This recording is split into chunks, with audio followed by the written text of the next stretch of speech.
estabelece para sempre. Esta igreja é uma porta que Deus abriu para que seja estabelecida para sempre. Amém? Amém? Quem crê nesse jeito? Quem quer agradecer, aplaude o nome do Senhor. Então, vamos orar ao nosso Deus. Fique de pé em nome de Jesus para nós louvarmos ao Senhor. Vamos passar por Ministério Louvor. Logo depois vamos ter também os meninos aqui da Som para Deus, né?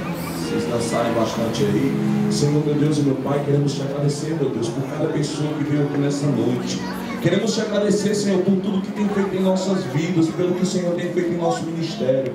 Te agradeço, meu Pai, porque sem ti eu nada sou e sem ti nada poderemos fazer. Te agradeço pelos líderes de departamento dessa igreja. Te agradeço, Senhor, por cada membro dessa igreja. Te agradeço pelos visitantes que aqui estão, meu Pai. Eu quero te pedir, meu Deus, que o Senhor nesta noite derrama uma bênção, Senhor, especial sobre a vida de cada um que aqui se encontra. Toma nas tuas mãos, Senhor, pastor Wandler, e que ele possa ser um vaso, meu Pai, desobstruído para trazer a tua palavra nesta noite. Meu Pai, eu te peço no nome de Jesus que o Senhor venha fazer nesta noite algo diferente e maravilhoso, que cada pessoa que aqui está não possa sair da mesma maneira. É assim que eu te oro, meu Deus, e te agradeço no nome santo de Jesus. E só aqueles que creem aplaudam o nome do Senhor.